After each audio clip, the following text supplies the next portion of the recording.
തൃക്കേട്ട നക്ഷത്രക്കാർ യാത്രകൾ വളരെ സൂക്ഷിക്കണം. മക്കളുടെ മക്കൾക്ക് വീഴ്ച ഉണ്ടാകാനുള്ള കാര്യങ്ങളും അവരുടെ മനസ്സ്, ശരീരം, കർമ്മം, ധനം, സാമ്പത്തികം, ദാമ്പത്യം ഇത്രയും കാര്യങ്ങൾ ശ്രദ്ധിച്ചില്ലെങ്കിൽ വരാൻ 30 ദിവസത്തേക്ക് അനുകൂലമായൊരു കാലഘട്ടമല്ല. നമസ്കാരം. വിചിത്രമായ സംഭവങ്ങളാണെന്നും പറയാറുള്ളതെങ്കിലും വിചിത്രമല്ലാത്തതും വിചിത്രമെന്ന് തോന്നിക്കാത്തതുമായിട്ടുള്ള കാര്യങ്ങളും പറയണമല്ലോ.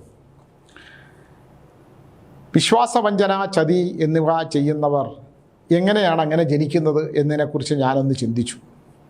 അത് പറയാനുള്ള കാരണം ഒരാൾ എന്തു ചെയ്താലും അതിന് നഷ്ടങ്ങൾ മാത്രം വരിക.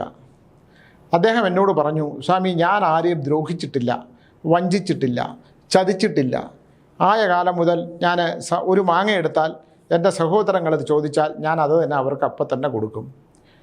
എല്ലാവരോടും നന്നായിട്ടാണ് ഞാൻ പെരുമാറിയിട്ടുള്ളത്. അറിഞ്ഞുകൊണ്ടൊരു തെറ്റും ചെയ്തിട്ടില്ല. അറിയാതെ ചെയ്ത തെറ്റുകളിൽ ഞാൻ പശ്ചാത്തപിക്കുകയും ചെയ്തിട്ടുണ്ട്. എന്നിട്ട് എനിക്ക് എന്താണ് ഇത്രയും വലിയ ദുഃഖം? അപ്പം ഞാൻ പറഞ്ഞു, ദുഃഖം ഉണ്ടാകുക എന്നുള്ളത് ആഗ്രഹങ്ങൾക്ക് അനുസൃതമായിട്ടാണ്. ആഗ്രഹങ്ങൾ കൂടുമ്പോഴാണ് നമുക്ക് ദുഃഖം ഉണ്ടാകുന്നത്. നമ്മൾ ഒരെണ്ണം ആഗ്രഹിക്കും, നമുക്ക് കിട്ടാതെ വരുമ്പോൾ ദുഃഖം വരും. അങ്ങനെയല്ല സ്വാമി, ഞാൻ ഇങ്ങനെയൊക്കെയാണ്. അപ്പം ഞാൻ പറഞ്ഞാൽ, താങ്കൾ അങ്ങനെ വിചാരിക്കുന്നതല്ലേ? താങ്കൾ ആർക്കും ഒരു തെറ്റു ചെയ്തിട്ടില്ല എന്നും താങ്കൾ ചെയ്യുന്നതെല്ലാം ശരിയാണെന്നും താങ്കൾ എല്ലാവരോടും സ്നേഹത്തോടെ പെരുമാറുന്നു എന്നും താങ്കൾ വിചാരിക്കുന്നത് കൊണ്ടല്ലേ അത് താങ്കളിൽ നിന്ന് അത് അനുഭവിക്കുന്നവർ അങ്ങനെ വിചാരിക്കണം എന്നുണ്ടോ? അപ്പോൾ അദ്ദേഹം കുറച്ച് ചോദിച്ചു, അത് ശരിയാണ്. നമ്മളെപ്പോഴും നമ്മുടെ ശരികൾ മാത്രം ചിന്തിക്കും, അല്ലേ? പണത്തെ അമിതമായി സ്നേഹിക്കുന്ന ഒരാളെക്കുറിച്ച് പറഞ്ഞു. എല്ലാം ജീവിതത്തിൽ പണമാണ്. അദ്ദേഹം പണം ഉണ്ടാക്കിയിട്ട് ഇങ്ങനെ മേശപ്പുറത്ത് ഇങ്ങനെ അടുക്കി വയ്ക്കും, മേശയ്ക്കകത്ത് വയ്ക്കും. എന്നിട്ട് ആ മേശപ്പുറം തുറന്നിട്ട് നമ്മളപ്പുറത്തിരുന്നാലും കണ്ണ് തൊട്ടിങ്ങനെ 3 പ്രാവശ്യം വയ്ക്കും. എല്ലാം പണമാണ്, അല്ലേ? എന്നാൽ ഈ പണം, ഞാൻ അപ്പോൾ ചോദിച്ചു, ഇതെന്തിനാണ് ഇങ്ങനെ ഇടയ്ക്കിടയ്ക്ക് കണ്ണിൽ തൊട്ട് വയ്ക്കുന്നത്? അത് പണമല്ലേ ചേട്ടാ? ഞാൻ പറഞ്ഞു, അത് പണം ശരിയാണ് എന്ന് വിചാരിച്ച് എന്തിനാണ്? അല്ല, അത് ഇങ്ങനെ. അപ്പോൾ താങ്കൾ പണം ചിലവാക്കുമോ? ഇല്ല, ഇത് നമ്മളെ ചക്രമാണെന്നാണ് പണ്ടത്തെ ആൾക്കാർ പറയുന്നത്, ഇതെല്ലാം മാറി മാറി പോവില്ലേ എന്ന് ചോദിച്ചു. അപ്പം ഞാൻ ചോദിച്ചു, എന്താണ് താങ്കളുടെ നാൾ? അത് തൃക്കേട്ടയാണ് എന്ന് പറഞ്ഞു. അപ്പം ഞാൻ പറഞ്ഞു, ഇപ്പോൾ എത്ര വയസ്സായി? അപ്പോൾ അദ്ദേഹത്തിൻ്റെ പ്രായം പറഞ്ഞു. തൃക്കേട്ട നക്ഷത്രത്തിൻ്റെ ഇപ്പോഴത്തെ കാലഘട്ടം അറിയുമോ? ഇപ്പോഴെന്ന് പറഞ്ഞാൽ ഞാൻ പറഞ്ഞ കാലഘട്ടം.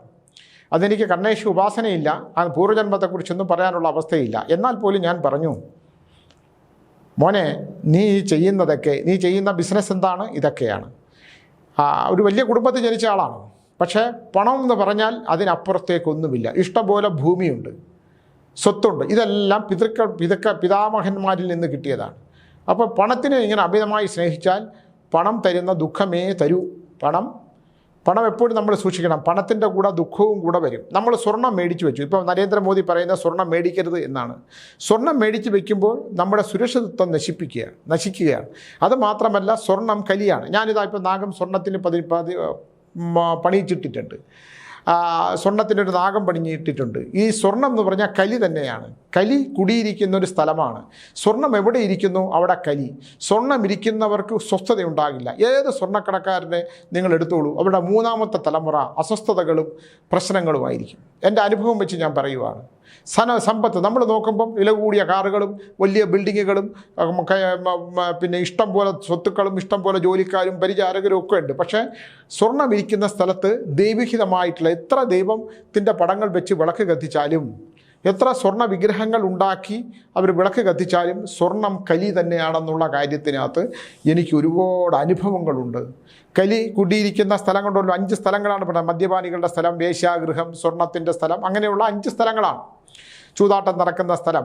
അപ്പോൾ കലിയിരിക്കുന്ന ഈ കലിയുഗത്തിൽ കലിക്ക് വലിയ പ്രാധാന്യമുണ്ട്. അപ്പോൾ സുഖവും ദുഃഖവും ഇടകലർന്നതുപോലെ തന്നെയാണ് പണമുള്ളിടത്ത് ആഗ്രഹങ്ങൾ ഉള്ളിടത്ത് പണം നമുക്ക് ആഗ്രഹിക്കാം. കുറേ പണം നമ്മൾ വന്നു ചേരും, അത് ഇരട്ടിയാക്കാം, പലിശയ്ക്ക് കൊടുക്കും, ആ പലിശ മേടിക്കും. ഇതൊന്നും തന്നെ അനുഭവയോഗമില്ല എന്നുള്ള കാര്യത്തിനകത്ത് ഒരുപാട് സംശയമില്ല. എന്നാൽ ചോദിക്കും, ഇവിടെ വലിയ വലിയ പലിശ കമ്പനിക്കാരുണ്ടല്ലോ, പണം പൈസയ്ക്ക് കൊടുക്കുന്നു, അവരുടെ എല്ലാം എടുത്തു നോക്കിക്കോളൂ നിങ്ങൾ. 3ാമത്തെ തലമുറ കൊണ്ട് വംശനാശം വന്നു പോകും, വംശത്തിന് നാശമുണ്ടാകും. പാറ പൊട്ടിക്കുന്നവർക്ക് വംശനാശമാണ്. ഭൂമിയെ പൊട്ടിപ്പിളർക്കുന്നവർക്ക് വംശനാശം തന്നെയാണ്. അങ്ങനെ ഒരുപാട് കാര്യങ്ങൾ നമ്മൾ അതിലൂടെ എടുക്കുമ്പോൾ ഇതൊന്നും പറഞ്ഞിട്ട് കാര്യമില്ല. ആ സ്വാമിക്ക് ഭ്രാന്താണ്, ഇങ്ങനെയൊക്കെ പറയും. പണം ഉണ്ടെങ്കിലേ ജീവിക്കാൻ പറ്റുള്ളൂ എന്ന് പറയുന്ന ഒരുപാട് പേരുണ്ട്. എന്തായാലും ഈ പണം കണ്ണിൽ തൊട്ട് വയ്ക്കുന്ന ആ ചെറുപ്പക്കാരൻ്റെ അവസ്ഥയെക്കുറിച്ച് ഞാനിങ്ങനെ കേട്ടു. അപ്പോൾ ധാരാളം പണം ഉണ്ടാക്കി പണത്തിന് വേണ്ടി മാത്രം സ്നേഹിക്കുന്ന ആൾ, ഒരാൾക്ക് പണം ജോലി ചെയ്യുന്നവർ തന്നെ അരമണിക്കൂർ പറഞ്ഞാൽ അമ്മയ്ക്ക് സുഖമില്ല എന്ന് പറഞ്ഞാൽ അമ്മയ്ക്ക് സുഖമില്ലെങ്കിൽ അത് എൻ്റെ വിഷയമല്ല, താൻ അരമണിക്കൂറുടെ കഴിഞ്ഞ് പോയാൽ മതി എന്ന് പറയുന്ന അദ്ദേഹത്തിൻ്റെ അവസ്ഥ വളരെ ദയനീയമായി സർവ്വതും നശിച്ച് ഭിക്ഷാപാത്രം എടുക്കുന്ന അവസ്ഥയിൽ വന്ന് നാട് വിട്ടുപോയി റോഡിൽ കിടന്ന് മരിച്ചു എന്നാണ് ഞാൻ ഈ അടുത്ത കാലത്ത് അറിയാൻ പറ്റിയത്. വളരെ പ്രശസ്തമായിട്ടുള്ളൊരു കുടുംബമാണ് അല്ലേ. അപ്പോൾ പണത്തിനെ അമിതമായി സ്നേഹിച്ചാൽ, ഭൂസ്വത്തുക്കളെ അമിതമായി സ്നേഹിച്ചാൽ, പണമാണ് ലോകത്തിലെ ഏറ്റവും വലുതാണെന്ന് വിചാരിച്ചാൽ നമുക്ക് വന്നു ചേരാവുന്ന തരത്തിലുള്ള, നമുക്ക് വരാവുന്ന ദുരന്തം, പണം വേണം, പണം ഉണ്ടെങ്കിലേ പറ്റുള്ളൂ. പണം ആവശ്യമാണ്. പണം ഒരു ആവശ്യ ഘടകമാണ്. അതൊരു അത്യാവശ്യ ഘടകമായി മാറുകയും ആ അത്യാവശ്യമായിട്ടുള്ള പണം സമ്പാദിക്കാനായിട്ട് നമ്മൾ വഴിവിട്ട് സഞ്ചരിക്കുകയും സുഖഭോഗങ്ങളിൽ ജീവിക്കാനായിട്ട് പണം അനാവശ്യം. എനിക്കറിയാവുന്ന ഒരു കോടീശ്വരനായ ഒരു ദുബായിലെ വ്യവസായി അവിടുത്തെ മദ്യശാലകളിൽ, നൃത്തശാലകളിൽ പണം ഇങ്ങനെ നൃത്തം കളിച്ച് വരുമ്പോൾ പണം ഇങ്ങനെ കെട്ടുകണക്കിന് ഇങ്ങെടുക്കും, പൊട്ടിക്കും, ഇങ്ങനെ ചിതറുമായിരുന്നു. അദ്ദേഹം അവസാന കാലമല്ല, അയാൾ ഒരു അവസ്ഥ എത്തിക്കഴിഞ്ഞപ്പോഴത്തേക്ക് സർവ്വതും നഷ്ടപ്പെട്ട്. ഒന്ന് ആലോചിച്ച് നോക്കൂ. മതാലസമായ സ്ത്രീകൾ നൃത്തം കളിച്ച് വരുമ്പം അവരുടെ ശരീരത്തിലേക്ക്, അവരുടെ മതാലസമായ ശരീരത്തിലേക്ക് നോട്ട് കെട്ടുകൾ ഇങ്ങനെ ബാഗിൽ അടുക്കി കൊണ്ടുപോയിട്ട് അതിൽ നിന്ന് ഇങ്ങനെ എടുത്ത് പൊട്ടിച്ച് മദ്യത്തിൻ്റെ ലഹരിയിൽ ഇങ്ങനെ പറത്തി അവരുടെ ശബരിതെല്ലാം വീണ് ഉരുണ്ട് അവരെ ഒന്ന് സ്പർശിച്ചു പോയിട്ട് ഇതെല്ലാം അടുക്കിയെടുക്കുന്ന ദുബായിലൊക്കെയുള്ള മദ്യശാലകളിൽ നിന്ന് അതിഭീകരമായിട്ട് സുഖവിഭോഗങ്ങളിൽ ലയിച്ച് ജീവിച്ച മനുഷ്യൻ അവസാനം ഒരു നേരത്തെ ഭക്ഷണത്തെ വകയില്ലാതെ ഉദരത്തിൽ ക്യാൻസർ വന്നു, തൊണ്ടയിൽ ക്യാൻസർ, ഉദരത്തിലും തൊണ്ടയിലും ഒരുമിച്ച് ക്യാൻസർ വന്നുള്ള അവസ്ഥ ആലോചിച്ച് നോക്കൂ. ഒരു ഗ്ലാസ് വെള്ളം അകത്തോട്ട് ഇറക്കാൻ പറ്റാതെ, ഇറക്കിയാൽ തന്നെ അത് ഉദരത്തിലേക്ക് ചെല്ലാതെ അവിടെ മുഴുവൻ ദ്രവിച്ച്. ഞാൻ വളരെ കഷ്ടം തോന്നി. ഞാൻ അവസാനം അദ്ദേഹത്തെ കാണുമ്പോൾ വളരെ ദൃഢമായിരുന്ന ആ ശരീരം സുന്ദരമായി, അദ്ദേഹം കോട്ടം ടൈയൊക്കെ ഇട്ട് കെട്ടി ഇങ്ങനെ നിന്ന് കഴിഞ്ഞാൽ വളരെ, അദ്ദേഹം ഒരിക്കലും നമുക്ക് ഷേക്കാൻ്റെ തരുമ്പോഴൊക്കെ വളരെ നമുക്ക് അത്ഭുതം തോന്നും, നമുക്ക് വളരെ മിടുക്കനായിട്ട് തോന്നും. സുനിൽ ജി, താങ്കൾ എന്നൊക്കെ പറഞ്ഞ് എന്നെ പല പ്രാവശ്യം വിളിച്ചാൽ, ഞാൻ പോയിട്ടില്ല അദ്ദേഹത്തിൻ്റെ കൂടെ, പക്ഷേ ഞാൻ പറഞ്ഞു കേട്ടു. എന്തായാലും അദ്ദേഹം അവസാനം വളരെ ദയനീയമായി മരിച്ചു എന്ന് മാത്രമല്ല, കടഭോഗങ്ങളിൽ മുങ്ങി ഒരു വീട് പോലും പൂർണ്ണമാക്കാൻ കഴിയാതെ, ഒരു വീടിൻ്റെ പകുതിയിൽ കിടന്ന് മക്കളെ പോലും കെട്ടിച്ചയക്കാൻ പറ്റാതെ, എന്ന് വെച്ചാൽ എൻഗേജ്മെൻറ്റ് നടന്നിട്ട് പോലും പെണ്ണിനെ വിവാഹം കഴിച്ച് കൊടുക്കാൻ പറ്റാതെ ദുരിതപ്പെട്ട് മരിച്ചു. അദ്ദേഹത്തിൻ്റെ ദയനീയമായ ഒരവസ്ഥയിൽ ഞാനിങ്ങനെ അറിഞ്ഞ് അദ്ദേഹത്തിനെ കാണാൻ ചെല്ലാനുള്ള ബുദ്ധിമുട്ടുണ്ട്. കാരണം ഒരാളെ ഏറ്റവും സമ്പന്നനായി നമ്മൾ കാണുകയും ആ സമ്പന്നതയിൽ മതിമറന്ന് തനിക്കപ്പുറം ഈശ്വരൻ അപ്പുറവുമാണ് താൻ ജീവിക്കുന്നു എന്ന് വിചാരിച്ച് ജീവിക്കുന്ന ചിലർ ഒന്നുമല്ലാതായിത്തീരും. നമ്മളെപ്പോഴും നമ്മൾ വിചാരിക്കേണ്ട ഒരു കാര്യം എന്താണ്? നമ്മുടെ തലയ്ക്ക് മുകളിൽ ഒരാളുണ്ട്. നമ്മൾ ചെയ്യുന്ന ഓരോ കർമ്മങ്ങളും അത് എഴുതി വയ്ക്കപ്പെടുന്നുണ്ട്. നമ്മൾ ഒരാളെ വിശ്വാസവഞ്ചന ഒരാളോട് കാണിച്ചാൽ നമുക്ക് അർഹതയില്ലാത്ത, ഞാൻ ഇന്നലെ പറഞ്ഞ പോലെ ഒരു ഉരുള പാത്രം അവിടെ ഇരിക്കുമ്പോൾ അത് മറ്റേയാളൊന്ന് കൈ കഴുകാനായിട്ട് പോകുമ്പോൾ അതിൽ നിന്ന് ഒരു ഉരുള നമ്മളെടുത്ത് കഴിച്ചാൽ ആ ഭക്ഷണം നമുക്കുണ്ടാക്കുന്ന ഡാമേജ്, നമുക്കുണ്ടാക്കുന്ന ദഹനക്രിയയിലുണ്ടാക്കുന്നത് 3 തലമുറ അനുഭവിക്കേണ്ടി വരും. അർഹതയില്ലാത്തത്, നമുക്ക് അനുഭവിക്കാൻ പാടില്ലാത്തത് ഒന്നും തന്നെ നമ്മൾ അനുഭവിക്കാതിരിക്കുക. ചിലരൊക്കെ എനിക്ക് പേനകളൊക്കെ മേടിച്ചുകൊണ്ട് വരും. അപ്പം ഞാൻ പറയും, എനിക്ക് പേനയുണ്ട്, എഴുതാനുള്ള പേനയുണ്ട് എന്ന് പറയും. എന്നാലും വലിയ സ്വാമി എഴുതണം എന്ന് പറഞ്ഞ് സന്തോഷവും തരുന്ന ഞാനവിടെ വാങ്ങിച്ചു വെക്കും. അത് സന്തോഷം കൊണ്ട് അവരെനിക്ക് തരുന്നതാണ്. പക്ഷേ നമുക്ക് അർഹതയില്ലാത്ത എന്തെങ്കിലും എടുത്തു കഴിഞ്ഞാൽ അത് ഭയങ്കരമായിട്ടുള്ള ദുഃഖം ജീവിതത്തിൽ ഉടനീളം ഉണ്ടാകും. പണ്ട് ഞാൻ 4ാം ക്ലാസ്സിൽ പഠിക്കുമ്പോൾ ഞാനതിൻ്റെ ആത്മകഥയ്ക്കകത്ത് ഞാൻ എഴുതിയിട്ടുണ്ട്. എൻ്റെ ക്ലാസ്സിൽ ഗൗതമൻ എന്ന് പറയുന്ന ഒരു കുട്ടി എൻ്റെ അടുത്തിരിപ്പുണ്ടായിരുന്നു. ഒരു തരത്തിൽ ഗൗതമൻ്റെ പെൻസിൽ കാണാതായി. അപ്പോൾ ശ്യാമള എന്ന് ശിശുകുമാർ സ്കൂളിലാണ്, ശ്യാമള എന്ന് പറയുന്ന ഒരു ടീച്ചറാണ് നമ്മുടെ ക്ലാസ് ടീച്ചറായിരുന്നത്. അപ്പോൾ ഞാൻ എൻ്റെ അമ്മ ടീച്ചറായിരുന്നു. കുട്ടിക്കാലം മുതലേ മറ്റുള്ളവരുടെ ഒരു സാധനങ്ങളും നമുക്ക് അർഹതപ്പെട്ടത് മാത്രമേ നമ്മൾ സ്വീകരിക്കാവൂ. നമ്മളെ പഠിപ്പിച്ച ഒരു സിസ്റ്റമാറ്റിക് ആയിട്ടുള്ള ജീവിതത്തിൽ കൂടെ വന്ന ഒരു അധ്യാപികയുടെ നല്ല മകനായിട്ടുള്ളവരെ വളർന്നിട്ടുള്ള ആളാണ് ഞാൻ.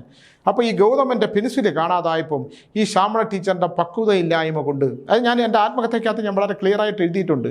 എൻ്റെ കുഞ്ഞു മനസ്സ്, ഞാൻ 4ാം ക്ലാസ്സിലാണ് പഠിക്കുന്നത്, ഈ കാണാതായ പെൻസിൽ എനിക്ക് എൻ്റെ മോഷ്ടാവിനെ പിടികിട്ടു. ഈ പെൻസിൽ എടുത്തത് സുനിൽകുമാറാണ്. സുനിൽകുമാർ എഴുന്നേറ്റ് നിൽക്കുമെന്ന് പറഞ്ഞു. ഞാൻ പൊട്ടി തകർന്നു പോയി. ഇന്ന് വർഷം ഞാൻ 63 വയസ്സായി എനിക്ക്. ഇപ്പോഴും ഞാൻ ആഴ്ചയിൽ ഒരിക്കലെങ്കിലും ഞാനത് ഓർക്കാതിരിക്കില്ല. അറിയാത്ത ഒരാളെ കള്ളനാക്കുക, ഒന്ന് ആലോചിച്ച് നോക്കൂ. ആ ടീച്ചറിൻ്റെ ഒരു പക്വതയില്ലായ്മ. ശ്യാമള എന്ന് പറഞ്ഞൊരു ടീച്ചറാണ്. അവരെ ഞാൻ ഇപ്പോഴും അവരെടുത്തിരിക്കുന്ന വസ്ത്രവും എനിക്ക് ഓർമ്മയുണ്ട്, അവരുടെ ശരീരപ്രകൃതി എനിക്ക് ഓർമ്മയുണ്ട്. അവരെ ഞാൻ ഇനി എത്ര ജന്മം ജനിച്ചാലും എനിക്ക് മറക്കാൻ പറ്റില്ല. കാരണം നമ്മൾ ചെയ്യാത്തൊരു തെറ്റ്, അത് മോഷണം. അവൻ്റെ പെൻസിൽ അവസാനം അവൻ്റെ പെൻസിൽ മറ്റൊരു ദിവസം വേറെ എവിടെ നിന്നോ കിട്ടി ആ ഗൗതമന് പെൻസിൽ കിട്ടി. ഒരു HB എന്ന് പറഞ്ഞൊരു പെൻസിലാണ്. അത് അടുത്തിരിക്കുന്ന കുട്ടി എടുത്തു പറഞ്ഞു, ആ പക്വതയില്ലാത്ത ടീച്ചർ, ആ ശ്യാമള ടീച്ചറിൻ്റെ പെരുമാറ്റം കൊണ്ട് ഒരാളെ മോഷ്ടാവാക്കിയത് 63-ാമത്തെ വയസ്സിലും ഞാനൊരു കള്ളനായിട്ട് എന്നെ ചിത്രീകരിച്ചതിൻ്റെ വിഷമം. നമ്മൾ ചെയ്യാത്ത തെറ്റിപ്പം എൻ്റെ ആശ്രമത്തിൽ കയറി ഒരു യൂട്യൂബ് ചാനലുകാർ കുറേ ശത്രുക്കളുമായിട്ട് ചേർന്നിട്ട് കുറേ കാര്യങ്ങൾ ചെയ്തു. അതൊന്നും എന്നെ ബാധിച്ചിട്ടില്ല, കാരണം ഞാനതൊന്നും ചെയ്തിട്ടില്ല. ഇല്ലേ? അവരെല്ലാം കോടതി വരാന്തയിൽ വന്ന് നിൽക്കുവാണ് എല്ലാവരും. ഇല്ലേ? എന്നെ എന്തെല്ലാം ചെയ്യിപ്പിച്ചു, എനിക്കതിൽ എന്തെല്ലാം അപഖ്യാതികൾ പടർത്തി, യാതൊരു എവിഡൻസും ഇല്ലാത്ത, യാതൊരു തെളിവും ഇല്ലാത്ത കുറേ കാര്യങ്ങൾ ഒരാളെ ക്രിയേറ്റ് ചെയ്ത് പറയുക ഒരാളെക്കുറിച്ച്. ഇപ്പം നാളെ ഞാനിവിടെ വന്നിരുന്നു ഒരു കഥയില്ലാത്ത ആൾക്കാരെക്കുറിച്ച് ഇങ്ങനെ പറഞ്ഞ് നിങ്ങളെ വിശ്വസിപ്പിക്കുന്ന പോലെ ഉള്ളൂ. പക്ഷെ അതൊക്കെ നിലനിൽക്കണ്ടേ? അതെന്താണ്? ഞാൻ എൻ്റെ ശ്വാസം പോയാലും ആ കേസ് ഞാൻ വിഡ്രോ ചെയ്യത്തില്ല. ഞാനത് കേസ് പറഞ്ഞുകൊണ്ടിരിക്കുകയാണ്. ഹൈക്കോടതിയിലും കേസുണ്ട്, തിരുവനന്തപുരത്ത് ജില്ലാ കോടതിയിലും കേസുണ്ട്. എല്ലാവരും വരുവാണ്. ഞാൻ ചെയ്തതൊക്കെ തെളിയിക്കട്ടെ, അല്ലേ? എൻ്റെ ആശ്രമത്തെക്കുറിച്ച് പറഞ്ഞതും ഒക്കെ തെളിയിക്കട്ടെ. പലരും ഒക്കെ മൃതാവസ്ഥയിലായി, പലരും ഒക്കെ മൃത്യു സംഭവിച്ചു, ചിലരൊക്കെ തളർന്നു. അതിന് കോംപ്രമൈസൊന്നുമില്ല. അപ്പം നമ്മുടെ സത്യത്തിലും ധർമ്മത്തിലും വേരൂന്നിയാണ് നമ്മൾ ജീവിക്കുന്നുണ്ടെങ്കിൽ നമ്മളതിനൊക്കെ പോരാടണം. അത് പോരാടിയല്ലേ പറ്റൂ. നമ്മളെക്കുറിച്ച് ഇപ്പോൾ പിണറായി വിജയൻ സഖാവിനെക്കുറിച്ച് എന്തെല്ലാം പറയുന്നു, ഇവിടുത്തെ മോദിയെക്കുറിച്ച് എന്തെല്ലാം പറയുന്ന ശരികളുണ്ടെങ്കിൽ ആ ശരികൾ നമ്മൾ തിരുത്താൻ ശ്രമിക്കണം. അപ്പോൾ നമ്മൾ ചെയ്യാത്ത തെറ്റുകൾക്ക് നമ്മൾ ശിക്ഷ അനുഭവിക്കേണ്ടി വരുമ്പോൾ നമുക്കുണ്ടാകുന്ന മനോവ്യഥ, ഒരാളെ വിശ്വസിച്ച് ഇത്തിരി കാശ് കൊടുക്കുന്നു, ഒരാളെ സഹായിക്കുന്നു, അയാൾ തിരിച്ചു തരുന്നില്ല, എന്ത് ചെയ്യാൻ പറ്റും? പക്ഷേ അത് ഉത്തമമായിട്ടുള്ള പണമാണെങ്കിൽ, അത് അയാൾക്ക് അർഹതയില്ലാത്ത പണമാണെങ്കിൽ അയാളുടെ തലമുറയല്ല, അയാൾ മാത്രമല്ല അനുഭവിക്കുക, അയാളുടെ അടുത്ത തലമുറ, അയാളുടെ തലമുറകൾക്ക് വരുന്ന ദുരിതം, തലമുറകൾക്ക് വരുന്ന ദോഷം, അത് ഒരുപാട് തെളിവുകൾ എൻ്റെ മുമ്പിലുള്ളതാണ്, ഒരുപാട് തെളിവുകൾ. അപ്പോൾ ഞാൻ ഈ അടുത്ത കാലത്ത് ഇപ്പം ഒരു പെൺകുട്ടി എന്നെ വിളിച്ചു, സ്വാമി സ്വകാര്യമായിട്ട് സ്വാമി ഒന്ന് കാണണം. അപ്പോൾ ഞാൻ ചോദിച്ചു കുട്ടി എന്ത് ചെയ്യണം? അപ്പോൾ എനിക്ക് എത്ര പ്രായമുണ്ട്, ഞാൻ ഇന്നത് ചെയ്യുകയാണ്. ഞാൻ ചോദിച്ചു വീട്ടിൽ വേറെ ആരുണ്ട്? അത് അമ്മയും അച്ഛനൊക്കെ ഉണ്ട്. ഞാൻ പറഞ്ഞു ഇയാളുടെ പ്രശ്നമാണ്, എൻ്റെ ഒരു വ്യക്തിപരമായ പ്രശ്നമാണ്. തൻ്റെ വ്യക്തിപരമായ പ്രശ്നം എന്താണ്? അത് ഫോണിൽ കൂടെ പറയാൻ പറ്റില്ല, സ്വാമിയെ കാണണം. ഞാൻ പറഞ്ഞു വെമ്പായത്ത് വീട്ടിൽ വരട്ടോ? ഞാൻ പറഞ്ഞത് വേണ്ട, എനിക്ക് മനസ്സിലായി ഏതോ പ്രണയത്തിൽ കുടുങ്ങി പ്രശ്നമായതാണെന്ന് എനിക്ക് അപ്പോൾ തന്നെ പിടികിട്ടി. ഞാൻ പറഞ്ഞു വല്ലവൻ്റെയൊക്കെ പിടിയിൽ പെട്ടോ? അപ്പോൾ കുറച്ച് നേരം സൈലൻ്റായി. സ്വാമി എന്നെ ഒന്ന് രക്ഷിക്കണം, എനിക്കൊന്ന് കണ്ടാൽ മതി, ഞാൻ ഒരു കാര്യം, ഞാൻ ഓരോ നിമിഷവും എനിക്ക് പ്രശ്നമാണ്. അപ്പോൾ എനിക്ക് മനസ്സിലായി എന്തോ പ്രഗ്നൻ്റ് ഏതോ എൻ്റെ ഇവിടെ പോയി അപ്പോൾ ഉദരം ഒരു കുട്ടി ഉണ്ടായിരിക്കുന്നു എന്നുള്ളത് എനിക്ക് പിടികിട്ടി അപ്പോൾ തന്നെ. എന്തായാലും ഞാൻ കാണാൻ പറഞ്ഞു. അതിനെൻ്റെ വീട്ടിൽ വന്നു, ഞാൻ സംസാരിച്ചു. ഞാൻ ചോദിച്ചു എന്താണ് പ്രശ്നം? അപ്പോൾ എന്താണ്, ഒരു ചെറുപ്പക്കാരനുമായിട്ട് ഇഷ്ടമായി, എന്തായാലും ഒരു അബദ്ധം പറ്റി, ഒരു കുഞ്ഞ് ജനിച്ചു. കുട്ടി രണ്ടായിട്ടാണ് വരുന്നത്. ഓരോ നിമിഷം ആ കുഞ്ഞ് വളരുകയാണ്. അപ്പം ഞാൻ ചോദിച്ചു അവൻ കല്യാണം കഴിക്കൂ? സ്വാമി അതാണ് പ്രശ്നം. ഞാൻ എന്ത് പ്രശ്നം? അയാൾ കല്യാണം കഴിച്ചതാണ് സ്വാമി. അപ്പോൾ ഇയാളോട് പറഞ്ഞില്ലേ? എന്നോട് പറഞ്ഞില്ല സ്വാമി. അത് കല്യാണം കഴിഞ്ഞു, അവർ തമ്മിൽ പ്രശ്നമാണ്, അത് ഡൈവോഴ്സായി പോവും, കേസ് കൊടുത്തിരിക്കണമെന്നാണ് പറഞ്ഞത്. പക്ഷേ ഞാൻ അന്വേഷിച്ചപ്പോൾ അവർ തമ്മിൽ നല്ല ഉത്തമമായിട്ട് ജീവിച്ചുകൊണ്ടിരിക്കുകയാണ് സ്വാമി. എന്ത് ചെയ്യും സ്വാമി? ഞാൻ പറഞ്ഞു ശിശുനാശം. സ്വാമി ഏതോ വീഡിയോയിൽ കുഞ്ഞിനെ നശിപ്പിച്ചാൽ ദോഷമാണെന്ന് പറഞ്ഞില്ലേ? അതുകൊണ്ട് ഞാൻ പറഞ്ഞു ഞാൻ നശിപ്പിക്കാൻ പറയില്ല. ഇവിടുത്തെ പെൺകുട്ടികൾ എന്താണ് ചെയ്ത് കൂട്ടണേ? നിങ്ങൾ പഠിക്കാൻ പോകുന്നതല്ലേ? ഒരാളുമായിട്ട് സൗഹൃദം ഉണ്ടായാൽ ഉടൻ അവൻ വിളിച്ച രഹസ്യ കേന്ദ്രത്തിലേക്ക് പോയിട്ട് അയാളുമായിട്ട് ഇണചേരുവാണോ ചെയ്യേണ്ടത്? എന്നാൽ അതിനുള്ള സുരക്ഷിതമായിട്ടുള്ള മാർഗ്ഗങ്ങൾ എന്തൊക്കെയുണ്ട്? ഒരു കുട്ടിയെ സൃഷ്ടിച്ചു കഴിഞ്ഞാൽ ഇവിടെ ആയിരക്കണക്കിനും ലക്ഷക്കണക്കിന് ആൾക്കാർക്ക് സന്താനങ്ങളില്ലാതെ വിലപിച്ച് ഉരുളിയും കമത്തി അമ്പലത്തിൽ വഴിപാടും നടത്തി കൃഷ്ണനാട്ടവും നടത്തിയൊക്കെ ജീവിക്കുമ്പം ഒരു കുഞ്ഞിനെ സൃഷ്ടിച്ച്, ഒരു കുഞ്ഞ് ജനിക്കാൻ ചെറിയ കാര്യമാണോ? ഒരു കുട്ടി അമ്മയാവെന്ന് പറഞ്ഞ ചെറിയ കാര്യമാണോ? എത്ര ജന്മത്തിൻ്റെ സുഹൃതമാണ് ഒരു കുഞ്ഞിനെ ജനിപ്പിക്കുക എന്നുള്ളത്. അതിനെ വല്ലതും ഡോക്ടർമാരുടെ അടുത്ത് കൊണ്ടുവന്നാൽ പൈസയും വാങ്ങിച്ചിട്ട് അതിനെ പിച്ചിച്ചീന്തി കളയും. അതിൻ്റെ ശാപം എത്ര തലമുറകളാണ്. കുട്ടിയുടെ ഈ സൗന്ദര്യം ഉണ്ടല്ലോ അതെല്ലാം പോവും. ഞാനിതിന് കൂട്ടു നിൽക്കത്തില്ല. അപ്പോൾ എൻ്റെ അഭിപ്രായം ചോദിക്കാനാണ് വന്നത്. ഞാൻ മറ്റവനാര്?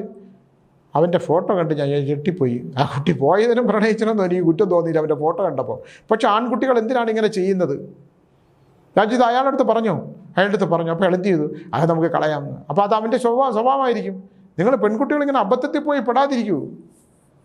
ആൺകുട്ടികളെ സംബന്ധിച്ചിടത്തോളം പ്രഗ്നൻ്റ് ആയാൽ കളയുക. ഇവിടെ കുറേ രാഷ്ട്രീയ നേതാക്കളുടെ കഥ നമ്മൾ കേട്ടിട്ടുള്ളതല്ലേ?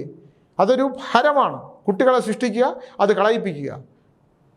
അത് ചിലർക്കുണ്ടാകുന്ന പൂർവ്വജന്മമായി വന്നു ചേർന്നിരിക്കുന്ന താന്ത്രിക സ്വഭാവമുള്ള ഒരു ആഭിചാര കർമ്മമുള്ള ഒരു സംഭവമാണത്. അങ്ങനെയുള്ള ഒരു മൈൻഡിൽ നമ്മൾ സെറ്റ് ചെയ്ത് വെച്ചേക്കാണ് അവർ ജനിച്ചേക്കുന്നത്. വളരെ മിടുക്കന്മാരായിരിക്കും. പക്ഷെ അത് മാത്രം മതി. ഓരോ കുഞ്ഞിനെ നശിപ്പിക്കുമ്പോഴും അത് നമ്മൾ ഉത്തമ ദാമ്പത്യത്തിൽ വിവാഹം കഴിച്ച് ജീവിക്കുന്നവരാണെങ്കിൽ പോലും ഒരു കുഞ്ഞിനെ നശിപ്പിക്കുമ്പോൾ അവിടെ സകല സൗഭാഗ്യങ്ങളും ഓരോ ജന്മത്തിലെ ദുരിതങ്ങൾ എന്നുവെച്ചാൽ ജീവിതത്തിൻ്റെ ഒരു ഘട്ടം കഴിയുമ്പോൾ വാർദ്ധക്യാവസ്ഥയ്ക്ക് തൊട്ട് മുമ്പ് രോഗദുരിതങ്ങളും ഈ നശിച്ചു കളഞ്ഞ ഏത് ഡോക്ടർ എത്ര വിദഗ്ധമായിട്ട് ഗർഭാശയത്തിൽ നിന്ന് കുഞ്ഞുങ്ങളെ എടുത്തു കളഞ്ഞാലും അതിൻ്റെ ഒരു പൊടി അവിടെ ഉണ്ടാവും. അത് ശാപമായിട്ട് മാറും. അത് 3 തലമുറ നിലനിൽക്കും. രോഗദുരിതങ്ങളും വാർദ്ധക്യ രോഗങ്ങളും മനോദുഃഖങ്ങളും മനോദുരിതങ്ങളും വന്ന് മറിയുക മാത്രമല്ല, ജീവിച്ചിരിക്കുന്ന നിങ്ങൾക്ക് പിന്നെ ജനിച്ചിട്ടുള്ള കുഞ്ഞുങ്ങളിൽ നിന്ന് നമുക്ക് മാതാവിൻ്റെ ദുഃഖം, ഒരു സന്താന ദുഃഖം അനുഭവിച്ചേ പറ്റൂ. നിങ്ങൾ അങ്ങനെ കളഞ്ഞിട്ടുള്ള ഏത് സ്ത്രീകളുടെ എൻ്റെ അടുത്ത് വരുമ്പോൾ ഞാൻ എടുക്കുന്നതാണ്. കുട്ടികളെ കളഞ്ഞിട്ടുണ്ടല്ലേ, ഒരു ശിശുനാശം ഉണ്ടായിട്ടുണ്ട്. അപ്പോൾ ഇപ്പോഴത്തെ കുട്ടികളെക്കുറിച്ച് ദുഃഖമില്ല, ഉണ്ട്. ഒരിക്കലും ഒരു പൂർണ്ണമായ ശുദ്ധിയോടുകൂടി, എനിക്കറിയാവുന്ന ഒരു ഭാര്യയും ഭർത്താവും ഉണ്ടായിരുന്നു. അവർ തമ്മിൽ ഒരു കുട്ടി ജനിച്ച ഉടനെ തന്നെ അടുത്തൊരു കുട്ടി ഉണ്ടായി തന്നെ അവർക്കധികം കുട്ടിയെ വേണ്ട, കൊണ്ടുപോയി കളഞ്ഞു. ആദ്യത്തെ പ്രാവശ്യം കഴിഞ്ഞിട്ട് വീണ്ടും പ്രശ്നമായി, രണ്ടാമതും കൊണ്ടുപോയിട്ട് ഏതോ ഡോക്ടർമാരെല്ലാം കൂടെ സഹിക്കാൻ പറ്റാത്ത കളഞ്ഞു. അവർക്കിന്നും അതിന് മുമ്പുണ്ടായ ഒരു സന്താനത്തിനെ കൊണ്ട് അനുഭവയോഗമില്ലാതെ ദുരിതപ്പെടുവാണ്. എൻ്റെ അടുത്ത് പറഞ്ഞു, സ്വാമി ശരിയാണ്, സ്വാമി പറഞ്ഞ ശരിയാണ്, ആ ദുരിതം ഞാൻ അനുഭവിച്ചുകൊണ്ടിരിക്കുകയാണ്, അവനെക്കൊണ്ട് എനിക്ക് നിവർത്തിയില്ല, ആ കാലമാവൻ എങ്ങനെയെങ്കിലും ചത്ത് കിട്ടിയ. ഞാൻ നിങ്ങൾ സ്വന്തം മകനെക്കുറിച്ചല്ലേ പറയണേ. സ്വാമി സഹിക്കാൻ പറ്റില്ല സ്വാമി, ഒരു കല്യാണം കഴിച്ചു കളഞ്ഞു, രണ്ടാമതൊരു പെണ്ണിനെ വിളിച്ചുകൊണ്ട് വന്ന് അവളെയും കള്ളി കഴിഞ്ഞു, ഇപ്പോൾ കഞ്ചാവും കള്ളും ഒക്കെ ആയിട്ട് ജീവിക്കുകയാണ്, എന്നെ തല്ലി കൊല്ലുമെന്ന് പറഞ്ഞ് നടക്കുവാണ് സ്വാമി, ഞാൻ കളഞ്ഞ സന്താനത്തിൻ്റെ ദുരിതമാണോ സ്വാമി എന്ന് ചോദിച്ചപ്പം ഞാൻ പറഞ്ഞു, നിങ്ങൾക്ക് വല്ല സംശയമുണ്ടോ? 100% തന്നെയാണ്, അതുണ്ടായേ പറ്റൂ. അപ്പോൾ ഞാൻ തൃക്കേട്ട ഞാനിങ്ങനെ ജീവിതാനുഭവങ്ങളെക്കുറിച്ച് പറഞ്ഞെന്നുള്ളതേ ഉള്ളൂ. തൃക്കേട്ട നക്ഷത്രക്കാരെക്കുറിച്ച് ഞാൻ പറയുകയാണെങ്കിൽ, ഞാൻ ഇടയ്ക്കൊരു സൂചന തന്നിട്ടുണ്ട്. തൃക്കേട്ട നക്ഷത്രക്കാർ യാത്രകൾ വളരെ സൂക്ഷിക്കണം. 1. 2, പാദങ്ങൾ വളരെ സൂക്ഷിക്കണം. ഭർത്താക്കന്മാർക്ക് രോഗാവസ്ഥയാണെങ്കിൽ അവരെ കൊണ്ടുള്ള ദീർഘദൂര യാത്രകൾ വളരെ സൂക്ഷിക്കണം. ഹൃദയ സംബന്ധമായ തകരാറുകളും ഉദരരോഗങ്ങളും ഉണ്ടെങ്കിൽ അത് കറക്റ്റായിട്ടുള്ള ശുശ്രൂഷകൾ ചെയ്യണം. യാത്രകൾ കുറച്ചേ പറ്റുള്ളൂ. സ്വന്തം ആരോഗ്യത്തെക്കുറിച്ച്, കാൽമുട്ടുകൾക്കും തലയ്ക്ക് മുകളിലോട്ടും രോഗാവസ്ഥ വരുന്നൊരു കാലഘട്ടമാണ്. സന്താനങ്ങൾക്ക് ദോഷദുരിതങ്ങൾ ഉണ്ടാവാനും സന്താനങ്ങളുടെ സന്താനങ്ങൾക്കും എന്നുവെച്ചാൽ 3ാം തലമുറ മക്കളുടെ മക്കൾക്ക് വീഴ്ച ഉണ്ടാകാനുള്ള കാര്യങ്ങളും അവരുടെ മനസ്സ്, ശരീരം, കർമ്മം, ധനം, സാമ്പത്തികവും ദാമ്പത്യം ഇത്രയും കാര്യങ്ങൾ ശ്രദ്ധിച്ചില്ലെങ്കിൽ വരാൻ പോകുന്ന 30 ദിവസത്തേക്ക് അനുകൂലമായൊരു കാലഘട്ടമല്ല. ദന്തക്ഷതം ഉണ്ടാകാനുള്ള അവസ്ഥയുണ്ട്. പിന്നെ തലയടിച്ച് വീഴാനുള്ള യോഗം, ഇല്ലെങ്കിൽ തലയിൽ എന്തെങ്കിലും ഒന്ന് വീഴാനുള്ള യോഗം, ഇല്ലെങ്കിൽ വാഹനത്തിൽ നിന്ന് വീഴാനുള്ള യോഗം, അത് വളരെ ശ്രദ്ധിക്കണം.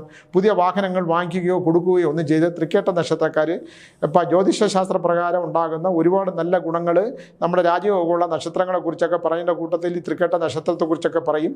എന്നാലും പൂർവ്വജന്മ ദോഷം കടന്നു പോകുന്ന ഒരു വഴിയാണ്. പൂർവ്വജന്മവും പൂർവികവുമായിട്ട് അതിനപ്പുറത്തുള്ള ദോഷത്തിൻ്റെ ഒരംശം ഈ ജന്മത്തിലേക്ക്, ആ ജന്മത്തിൽ 2ാം ജന്മത്തിലേക്ക് വരികയും അവിടുന്ന് ഈ ജന്മത്തിലേക്ക് വരികയും ചെയ്യും. പൂർവ്വജന്മ ദോഷം ഈ പറയുന്ന ഞാൻ ഉൾപ്പെടെ ഒപ്പം സഞ്ചരിക്കുന്നതാണ്. ധനപരമായ കാര്യങ്ങൾ വളരെ ശ്രദ്ധിക്കണം. തൃക്കേട്ട നക്ഷത്രം സൂക്ഷിക്കേണ്ട ഒരു കാലഘട്ടമാണ്. തലമുടികൾ പൊഴിയുന്ന കാലഘട്ടം. ദന്തത്തിന് കണ്ണുകൾക്ക് പ്രശ്നമുണ്ടെങ്കിൽ അത്യാവശ്യമായ ഡോക്ടറെ കാണണം. നിങ്ങൾക്ക് കണ്ണിന് രോഗമുണ്ടായേ പറ്റൂ.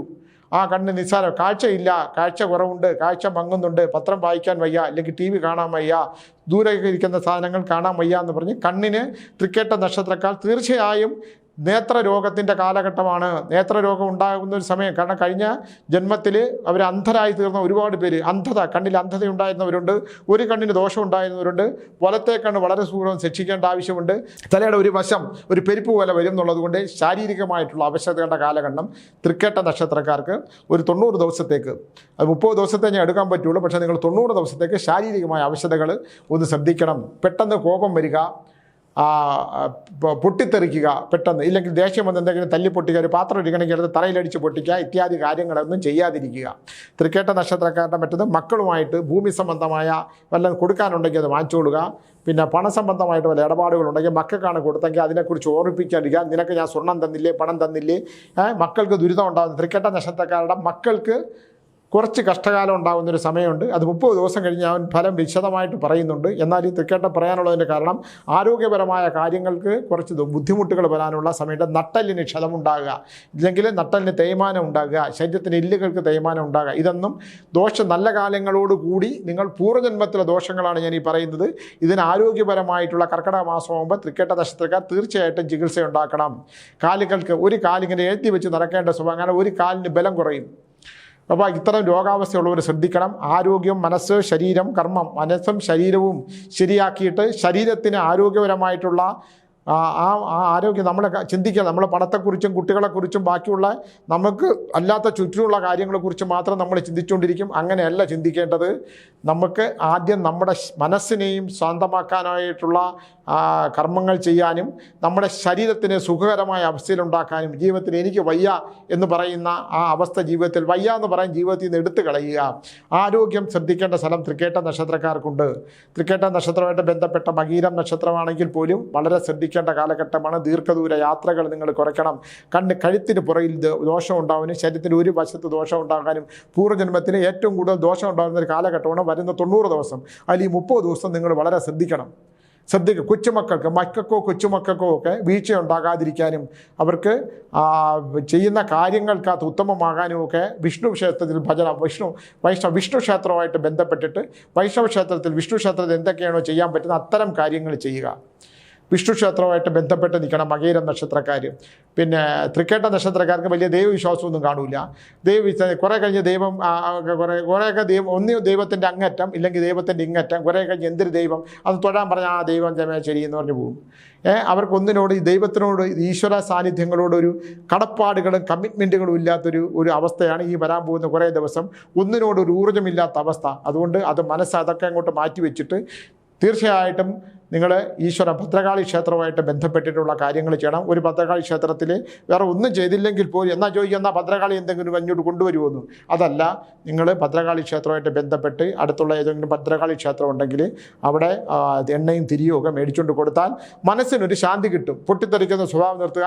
പല്ലുകൾക്ക് കേട് ഡെഫിനറ്റായിട്ട് ഉണ്ടായിരിക്കും. തൃക്കേട്ട നക്ഷത്രക്കാർക്ക് പല്ലുകൾക്ക് ദോഷം ഉണ്ടാകുക, തലയ്ക്ക് പെരുപ്പുണ്ടാകുക, എല്ലിന് തേയ്മാനം ഉണ്ടാകുക. ഇതൊക്കെ പൂർവ്വജന്മമായിട്ട് ബന്ധപ്പെട്ട് ഇക്കാലത്ത് നല്ല കാലങ്ങളെല്ലാം നടക്കുന്നതിൻ്റെ കൂട്ടത്തിൽ ഇതുകൂടെ വരും. കൃത്യമായ ജന്മതീയതി പൂർവ്വജന്മം പറയുന്നതിന് എനിക്ക് ആവശ്യമില്ല. നിങ്ങളൊന്ന് ശ്രദ്ധിച്ചാൽ വളരെ ഉപകാരം. ഞാൻ ഈ പറഞ്ഞ ഫലങ്ങളെല്ലാം അനുഭവിക്കുന്നവർ എന്നെ നിത്യവും വിളിക്കുന്നുണ്ട്. 10-60 കോളുകളുടെ ദിവസവും വരും. സ്വാമി ഇന്നലെ പറഞ്ഞ് എനിക്ക് സംഭവിച്ചു, ഇതെനിക്ക് സംഭവിച്ചുകൊണ്ടിരിക്കുന്നതാണ്, ഇത് പൂർവ്വജന്മം എനിക്ക് തെറ്റൂല. അത് ഞാൻ ഉറപ്പിച്ച് പറയാനുള്ള കാരണം ഈ ജന്മത്തിൽ നല്ല ജ്യോതിഷ പണ്ഡിതന്മാരെ കണ്ട് ഇപ്പോഴത്തെ ജനനസമയം കൃത്യമായിട്ട് കൊടുത്ത് ഇവിടെ ശ്യാമില്ല, ശ്യാമ് സ്ഥലത്തില്ലാത്തതുകൊണ്ടാണ്. ശ്യാമ് വന്നാലേ ശ്യാമിൻ്റെ നമ്പർ എടുത്തിട്ട് വിളിച്ചു കഴിഞ്ഞാൽ പുള്ളി കൃത്യമായിട്ട് നന്നായിട്ട് അത് ഗണിച്ചു തരും. ഇല്ലെങ്കിൽ നല്ല ജ്യോതിഷ പണ്ഡിതന്മാരെ കണ്ടിട്ട് അത് ഗണിച്ച് മേടിച്ചിട്ട് അവർ പറയുന്ന പരിഹാരക്രിയയും ചെയ്ത് ജപിക്കുക. ഓം നമ ശിവായ ജപിക്കണം. ഇല്ലെങ്കിൽ ഓം നമോ നാരായണായ. മകീര നക്ഷത്രക്കാർ നാരായണനെ വിഷ്ണുഭജന നടത്തുന്നത് വളരെ നല്ലതായിരിക്കും. തൃക്കേട്ട നക്ഷത്രക്കാർ കുറേ ദുഃഖങ്ങളുമൊക്കെ ഉണ്ട്. കുറച്ച് കാലമായിട്ട് അനുകൂലമല്ല കാലഘട്ടങ്ങൾ. അപകട മരണങ്ങൾ ഉണ്ടാകുക, സൗഹൃദങ്ങൾക്ക് കൂട്ടുകാർക്കോ നമുക്കോ അപകടമായിട്ട് അംഗവൈകല്യങ്ങൾ ഉണ്ടാകുക, ഇങ്ങനെയൊക്കെയുള്ള കാര്യങ്ങളുള്ളതുകൊണ്ട് വളരെ ശ്രദ്ധിക്കേണ്ട ഒരു സമയത്ത് കൂടെയാണ് നിങ്ങൾ കടന്നു പോകുന്നത്. എല്ലാം ഇന്നലെ ചോദിച്ച സ്വാമി എല്ലാവർക്കും ദോഷം, 27 നക്ഷത്രക്കാർക്കും ദോഷമാണോ പറയുന്നതെന്ന്. ഞാൻ നിങ്ങൾക്ക് നല്ല ഗുണങ്ങളും നല്ല കാര്യങ്ങളും ഒക്കെ ഉണ്ടെങ്കിലും ഞാൻ പൂർവ്വജന്മത്തിലെ നക്ഷത്ര ഫലങ്ങളുടെ പൂർവ്വജന്മമായിട്ട് ഈ നക്ഷത്രമുള്ളവരെ കുറിച്ചാണ് പറയുന്നത്. ബിസിനസ് കാര്യം ചെയ്യുന്നവർ അടുത്ത 30 ദിവസം തൃക്കേട്ട നക്ഷത്രക്കാർ ബിസിനസ്സിൽ പൈസ ഇൻവെസ്റ്റ് ചെയ്യരുത്.